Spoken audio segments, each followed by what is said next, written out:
Welcome to the podcast, Let the Prophet Speak. Today we continue our study of the second book of Chronicles, that is Divrei Hayom in Bet. We are about to learn together chapter Yud Chet, which is chapter 18, and we are in the middle of discussing the reign of King Yehoshaphat. Yehoshaphat, who was the son of Asa, who was the son of Aviyah, the son of Rechavam, the son of Shlomo, the son of David. That is how he was in the line of the kings of Yehuda, the kings of Judah. Now, during the times of Asa, Yehoshaphat's father, and Aviyah before him, and Rechavam, we learned about extremely high tension between the northern and southern kingdoms.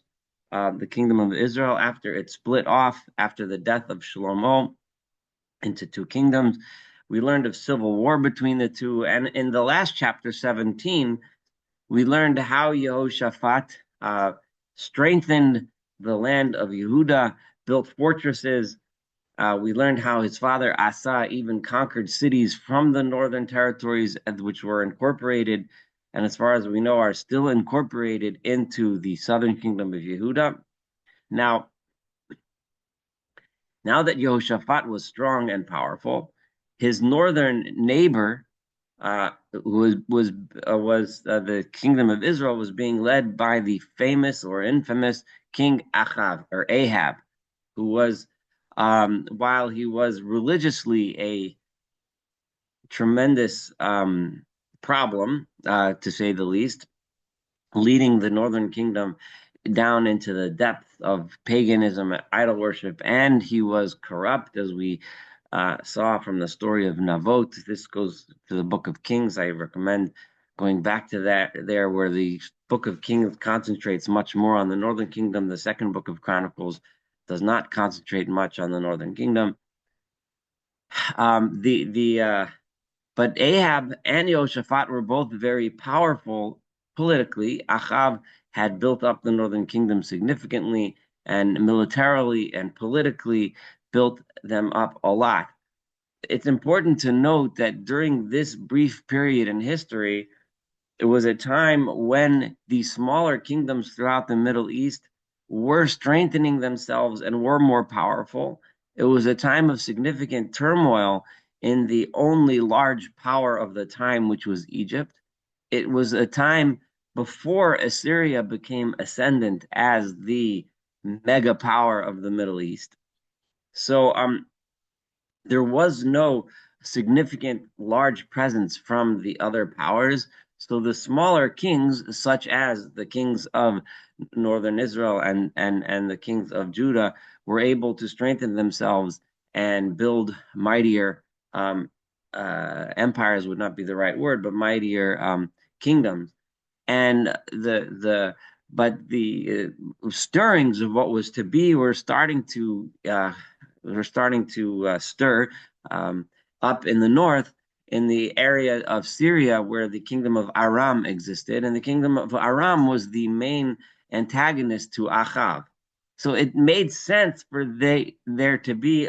This was a time when it made sense to make alliances with other kingdoms to try to build larger entities, larger political and military entities, so that you would be more powerful than the other smaller kingdoms in the area.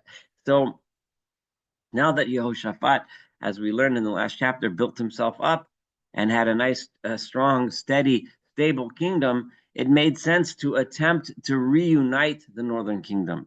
There would be the most logical ally, despite having fought civil wars, which were described in previous chapters, despite having split from each other, and despite the significant amount of enmity between them. The bottom line is they were all Israelites sharing a similar language, similar culture, and to some extent, at least, similar religion. So it made logical sense to attempt to solidify an alliance, which is what Yehoshaphat did when he arranged for his family, some of his children, to marry into the family of Ahab, which in those days was the best way of making an alliance that lasted. by making the two families unite as one family. So we begin reading this chapter 18 when we read of this attempted alliance. Unfortunately, it didn't, the alliance didn't ever reunite the two kingdoms, which may have changed the course of history in significant ways, but it did, at least for this time, bring peace between the two. And then we will see again in this chapter how different the two approaches towards God, towards the way they intended on leading their kingdoms, uh, brought out the differences between the two despite their alliance. So Vayili Yehoshaphat, this is verse 1, Osher v'chavod l'rov, Yehoshaphat had wealth and honor to a large amount, Vayitchatein la'achav, and he married into the family of Ahab. So he allied himself with Ahab in that way by arranging for marriage between the two families. The impression is that because Yehoshaphat was strong and powerful and wealthy, that is why he then started looking to create this alliance. Vayered leketz shanim, and after a few years, he went down El Achab l'Shomron. Anytime one goes from Jerusalem to anywhere else, it's often called in Tanakh as going down. So he went to visit Ahab b'Shomron in Shomron, Samaria, which is the capital of the northern kingdom. For most of the northern kingdoms of existence, its capital was in Shomron, Samaria. Vayizbachlo Ahab tzono bakar l'rov, and Ahab sacrificed or slaughtered for him many sheep and cattle. In other words, they made la'ama sharimo, and for the people that came accompanied Yehoshaphat. So here you have Ahab. It does not say they sacrificed these animals to any gods, small g gods, but it was just a feast. He slaughtered all these animals as a huge feast in honor of the visiting king Yehoshaphat. This may have been a marriage celebration, but regardless, now you have both kings together in Shomron celebrating their alliance. And he convinced him to go up with him to Ramot Gilad, to bring his soldiers with him to help in a fight against Aram, which we'll learn in a minute. Aram is approximately modern-day Syria, to Ramot Gilad, which is somewhere in what we nowadays call the Golan Heights, somewhere in that region. Ahab encouraged him to fight. Aram was back and forth, as we read in the book of Kings, invading into Ahab's territory, and Ahab was going to defend and also to conquer land in that area from Aram, land that was controlled by Aram, to both defend his kingdom and expand his kingdom. So he convinced Yehoshaphat to help him out. Ahab melech Yisrael Yehoshaphat melech Yehuda. Ahab, the king of Israel, said to Yehoshaphat, the king of Yehuda, Hatelechi mi Ramot Gilad, will you come with me to Ramot Gilad? And he said to him, Chamoni chamocha, just like I is just like you. In other words, you and I are buddies. Ami, your nation is like my nation. We are united. If you guys are at war, we are with you at war. We're in on this. And Yehoshaphat then continued to say to the king of Israel, let us seek out, and remember, I've been pointing this out over and over again because the word lidrosh is so common in Chronicles and it carries a specific meaning. Dirashna means let us find out today the word of God. In other words, Dirash is always let us find out from God what we are supposed to do. In other words, let us ask the advice of God's representatives, the prophets, right? And let us ask their advice. Is this a good idea or not? Should we go up to fight or not? So the king of Israel gathered his prophets. Now, as we know, and we'll see here, and as we saw in the book of Kings, the same encounter is related in very similar fashion between the two books, right? These prophets of the king of Israel are the king of Israel, Ahab, or Ahab, were his yes men, were the ones that always told him what he wanted to hear, the ones that were counted upon to always say what the king wants to hear. So the king can say, I consulted the prophets, but actually the king was always doing what he wanted to do. He didn't really want to know what he was supposed to do from God. He just wanted to know that his prophets were going to support whatever it was. So this was a typical for a dictator. They basically, their council or their cabinet is generally composed of people that are loyalists who will always tell the king or the leader or whoever, whatever title he has, right, what exactly it is that he wants to hear. So Arba Meos Ish, 400 of them, Vayomer Aleim, and he said to them, Hanelecha Ramot Gilad La Milchama Imechtal, should we go to Ramot Gilad to war, or should I not go? Vayomer, and they said, Ale, go, Vayitein Halim Bi'ad HaMelech, and God will give the enemy over into the hands of the king. But Yehoshaphat saw through this ruse, right? He knew right away that this was a big joke. These aren't real prophets. These are just a whole pile of yes men. So Yehoshaphat says, "Ha'ein po navi ladonai od v'nidusham me'oso." Is there an actual real prophet of God here? Right? And let us be doresh. Let us find out from him what path we should take. Right? Yehoshaphat realized right away the kind of Navi that we want is the kind of Navi that'll tell you the hard truths, that'll tell you, no, this is not the right thing to do, this is not the right path, even if it puts that Navi in danger, as we'll see in a minute. And as we saw before in Yehoshaphat's father, Asa, when the prophet told him something he didn't want to hear, he threw him in jail, right? So that kind of Navi is the kind of Navi I want, says Yehoshaphat. I want a Navi, I want a prophet who actually says what's supposed to be said, not what I want to hear. So Vayomer Melech Yisrael al Yehoshaphat. So the king of Israel said to Yehoshaphat, so yeah, there is this one man who we can find out what God wants from him. But I hate this guy. He never says any prophets for good. All his prophecies are about bad stuff. Now the thing is that when he says all his days he's teaching bad stuff, right? It's bad because it disagrees with Ahab. Ahab is presenting it as if this guy only says he's just a pessimist. But what Ahab really means, and anyone could see right through it, right, is he never tells me what I want to hear. He always tells me something that I don't like. And his name, who Michayahu ben Yimla, his name is Michayahu, the son of Yimla. Now, remember, Yehoshaphat had sent out teachers to teach Torah. One of them was Michayahu. Is it the same guy? It's hard to know. Our first glance, it would seem not, because here Michayahu is up in the northern kingdom, and that Michayahu from last chapter was in the southern kingdom. But then again, there is an alliance between the two. The borders are not exactly. There's no big border wall. I mean, to some extent there is, but by the Northern Kingdom not allowing people to go to the temple to pray. But still, people were going back and forth. Maybe this prophet was back and forth, or maybe it was a different one. Who knows? So Vayomer Yehoshaphat al Yomar HaMelech King, and Yehoshaphat said, "Don't, King, don't say that." Yehoshaphat was willing to say, that's not true. Don't tell me that he's no good, that we don't want to listen to him just because he doesn't tell you what you want to hear. Let's hear what he has to say. Vayikra Melech Yisrael al Saris Echad. So the king of Israel said to one of his officers, Vayomer, and he said, Maher Michayahu ben Yimla, go quickly and get Michayahu, bring him here so we can hear what he has to say. Umelech Yisrael v'Yehoshaphat Melech Yehuda Yoshvim Ish al Kiso.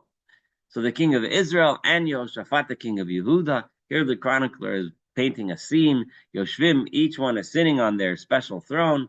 Milubashim bigadim, they are dressed up in their royal garments. V'Yoshvim begoren, and they were sitting in the granary area, Pesach Shar Shomron, at the gateways, the gateway to the city of Shomron, of Samaria. In those days, all the farmers would bring their crops. The farmers from the surrounding farms would bring their crops to the gate area of the city where they had a large granary to store the grain and thresh the grain, prepare it, etc. And all of the prophets, the ones we mentioned before, are saying their prophecies in front of the kings. Vayas lo Tzidkiyahu ben Kenana, and Tzidkiyahu ben Kenana, the lead of the 400 yes men prophets, right? In order to try to dramatize and make it sound more like a real prophecy, he took out iron horns. Vayomer Ko Amar Adonai. So says God, with these iron horns, These are represent how you are going to gore and destroy Aram until they're completely destroyed. The Chol Nevi'im Nibim Kain Lamar and all the other prophets are saying the same thing in this loud chorus, emphasizing to Achav and to Yehoshaphat how they're going to win this battle. Alei Ramos Gilad v'Yatzlach, go up to Ramot Gilad and you'll be successful. V'Nosana Adonai b'Aramelach, and God will give them over in the hands of the king. However, V'Hamalach, the messenger that was sent to Shehalach l'Kol Michayo, that was sent to get Michayo, Diber Elav Leimar, said to Michayahu as follows: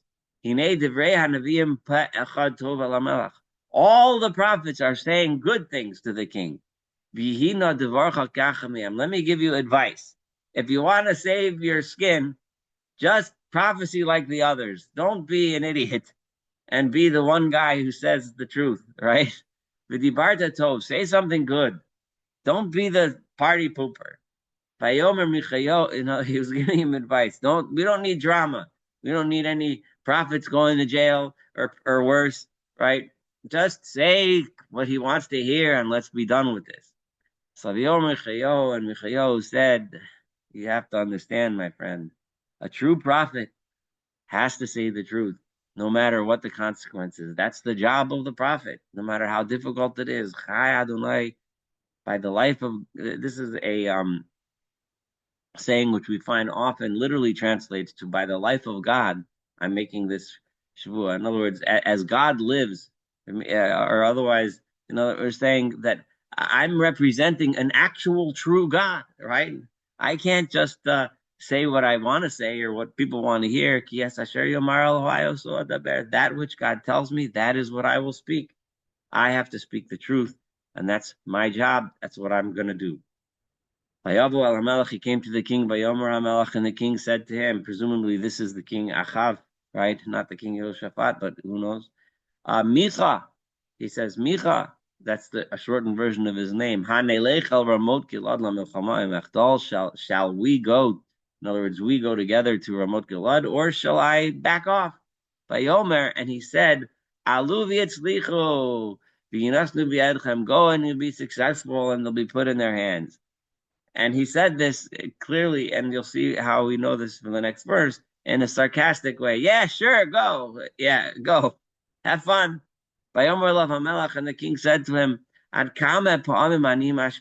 many times must I make you swear that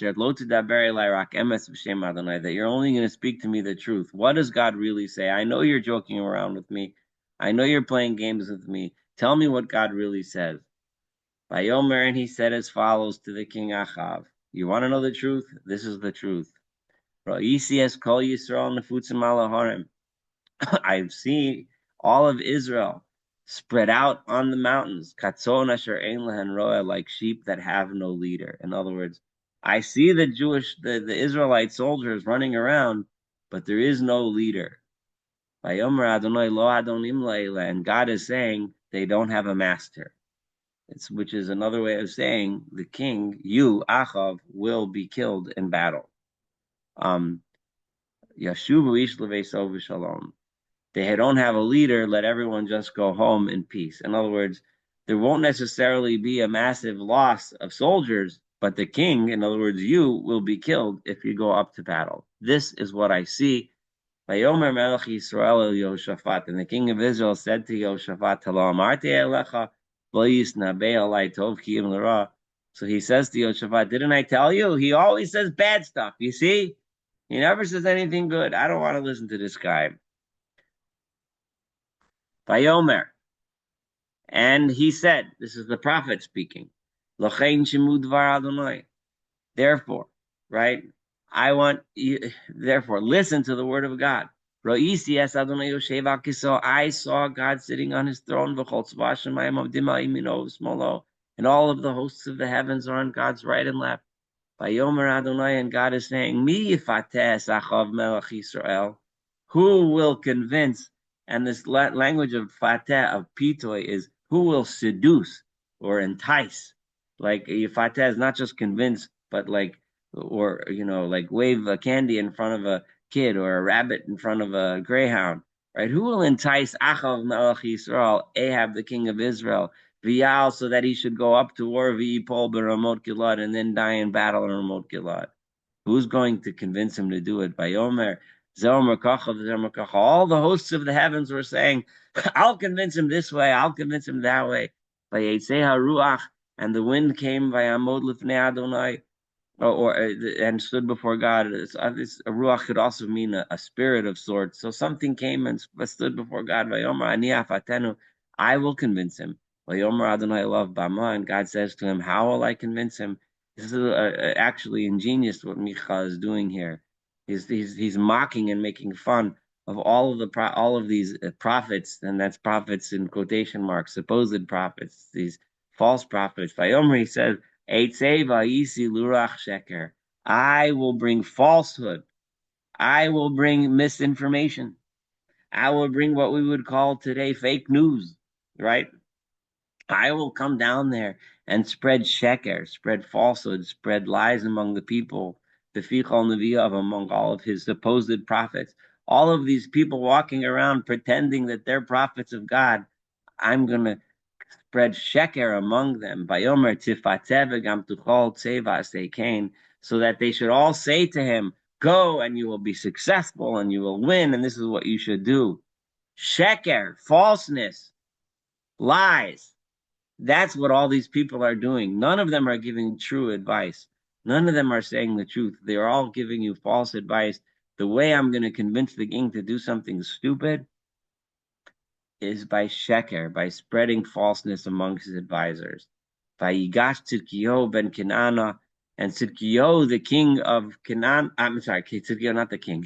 Tzidkiyahu, the false prophet, the leader of the false prophets, the one who was holding the iron horns, making up nonsense. Vayachet Michayahu al-Alechi, and he struck him on the cheek. In other words, Michayahu is putting himself in physical danger, and sure enough, he got whacked in the face by this other prophet who was so insulted. Vayomer Eiza derech avaruach Adonai meitil daber osach. And he said, how is it possible that the Spirit of God left me and talked to you?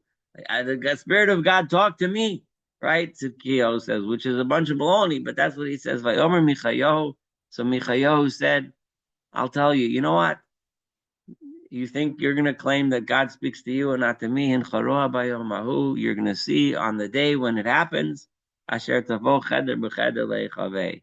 When it happens, and you're going to have to go and try to hide because people are going to see that you're full of baloney. And people are going to see that you're just a yes man, just telling the king what he wants to hear. You're not speaking the truth. When that day comes and you're hiding away from the authorities, or you're hiding away from people who are trying to get you or are angry at you, right now you're riding high because it's easy to tell the king what he wants, right? You'll see, and it will be known who is telling the truth and who is full of you know what.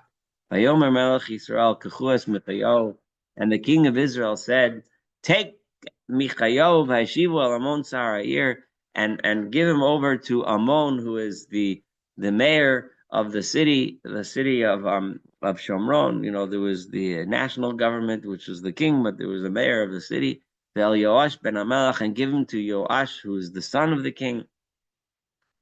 V'amartem, and tell them, Ko Amar Amelach, so commands the king, Simu ze beisakela, throw him in jail, v'achileo lechem lachatz, and give him just small amounts of bread, umayim lachatz, and small amounts of water, ad shuvi b'shalom, until I come back from battle in peace, and then he'll see who's right.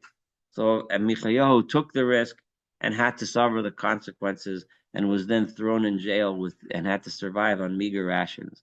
Vayomer Michayahu, and Michayahu said, Imshov tashum b'shalom, if you do come back in peace, lo diber Adonai bi, then it will be obvious that God did not speak to me. Vayomer, and then he said, Shimu amim kulam, listen to you, all of you people, everyone here. Listen to what happened. See what I said. Time will tell who is telling the truth. Vayala Melech Yisrael v'Yehoshaphat Melech Yehuda al Ramos Gilad. So the king of Israel and Yehoshaphat, the king of Yehuda, then went up to battle. So Yehoshaphat went along, despite the fact that Michayahu told him not to. Why exactly he did this is not clear. Maybe he wasn't sure which prophet was telling the truth. Um, or maybe he just went along. Um, who knows why? We don't know why. We can speculate. We can talk about it. It's an interesting. I'll take all kinds of suggestions, but the bottom line is he went. So the two kings go. So the king of Israel is playing games here. So Vayomer Melech Yisrael, he knows that he is going to be targeted by the troops of the Aramean troops. He knows he's going to be targeted because who they want to kill the king. So Vayomer Melech Yisrael, so the king of Israel, Ahab, says to Yehoshaphat, Hitchapes uvo b'milchama, right? Another vavo b'milchama. Uh, um, I will dress myself, in like in not my regular royal clothes and enter the war and enter the battle. The atolavash begadach, and you wear but you dress like a king. In other words, we emphasized before how they were dressed as kings in their royal garments. So you dress as a king. So here Achav is playing games and putting his ally in danger. It's not clear why Yehoshaphat didn't see through this ruse. Um, but I don't know. There's all kinds of ways to think about this, but bottom line is we don't know. But the bottom line is he did. So Yehoshaphat goes dressed as a king, as the king of Judah, but the king of Israel does not go dressed as a king. So by the king of Israel, Achav, went to battle without being dressed as a king. And the king of Aram had commanded to his chariot drivers, right, who, his all of his lead officers, as follows: don't bother with all the troops. I'm not interested in a big battle now. I'm not interested in a lot of people killing a lot of people. Just kill the king of Israel. Um,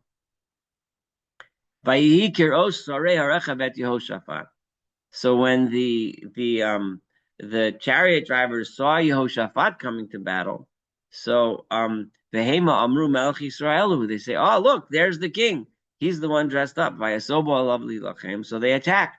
They surrounded him and well they started riding their chariots towards him. Vayizak Yehoshaphat, but Yehoshaphat cried out. Vadonai Azaron, God helped him by Mimenu, and somehow managed to maneuver so that he diverted their charge. Whether exactly what he did is not written, but he managed to maneuver his chariot so that the chariots chasing him were led off course so that they didn't get him. So now when the chariots, as they were approaching him, they were able to tell so through some way they could tell that he wasn't the king of Israel, but they were able to tell that he was the king of Yehuda. Whether it was that maybe the Judean soldiers from Judah with Yehoshaphat were either dressed differently, maybe some sort of a different uniform, or they spoke a different form of the language, or somehow they were able to tell, oh, this is not the king of Israel. So instead of nabbing him, they went to look for the real king of Israel. And there was a person in the battle who was just randomly shooting at this is what archers do. They'll shoot from a distance arrows into the enemy formation to weaken the enemy formation. So there was one guy an archer, an Aramean archer, who pulled back his bow and released an arrow into the Israelite formation. Vayachet Melech Israel, and it just so happened to strike the king of Israel, Achav ben Hadvakim, between the clothing. So there was one article of clothing and another article of clothing, Bein HaShiryon, and each article had shiryon, had armor. But between the two articles of clothing, there was a seam where there was no armor, and the arrow happened to hit him right there. Vayomer Achav, and he told his rider, Hapoch yadcha, right, turn around, Hotzitani min hamachane, get me out of the battlefield, because I am injured, right? So Achav tells I need to get out of here. I need treatment. I was struck. Batal hamilchama bayom hahu. And then the fighting continued between the two parties. Umalach Yisrael hayamamid b'merkava. But while the king was injured, he still stood propped up on his chariot, nochach aramad arev, despite the his injury, right? He still stood in battle. So it's interesting because both here in Chronicles and in Kings, they portray Ahab, even though we just said he said, "Turn and take me away." It's understood that he's saying, "Take me away from the battlefront, but not the battlefield." I made a little mistake the way I translated it before. Take me away from the battlefront, but not the battlefield. In other words, I'm going to stay on the battlefield and I'm going to continue to call out commands, right? I'm going to continue to act as a leader despite my mortal wound, my mortal injury. So Ahab is being portrayed as a valiant military leader and a valiant hero, despite the fact that throughout the book of Kings, Ahab is described as a despicable person, but he has, and we talked about this in more length in the book of Kings. He had certain qualities that made him special, and one of them being his quality of leadership in battle and his heroism. So over here, in the book of Chronicles also records that heroism. Nochach Aram Adarev Vayamos Leisbo Hashem. And by the end of the day, the wound took the better of him, and he passed on and he died. So and I'm going to read the first verse of chapter 19, which is really in the Masoretic text, the last verse of this chapter. Vayashav Yehoshaphat Melech Yehuda, and I mentioned many times throughout this podcast that the chapter numbers were put in place by Christian editors when the Bible was first printed in I think in English, I think in England. So the chapter numbers we all use together so that we can reference Bible verses back and forth to each other. But the traditional Jewish text had this next verse at the end of this chapter rather than the first of the next one. So Vayashav Yehoshaphat Malach Yehuda, Yehoshaphat the king of Yehuda returned al Beiso b'shalom in peace. To Yerushalayim, he returned to Jerusalem in peace after this battle. So this battle records the end of Ahab's life, and it recorded the attempt at Yehoshaphat to form an alliance between the two nations, an alliance which eventually led to disaster, which we will see as we study the next chapters. This concludes chapter 18, and we did one verse of chapter 19. It was a little long, but it was hard to really find a good stopping point in the middle. So thank you so much for participating and for joining us here at Let the Prophet Speak. Looking forward to studying chapter 19 together and the rest of this book of Chronicles. Have a wonderful day.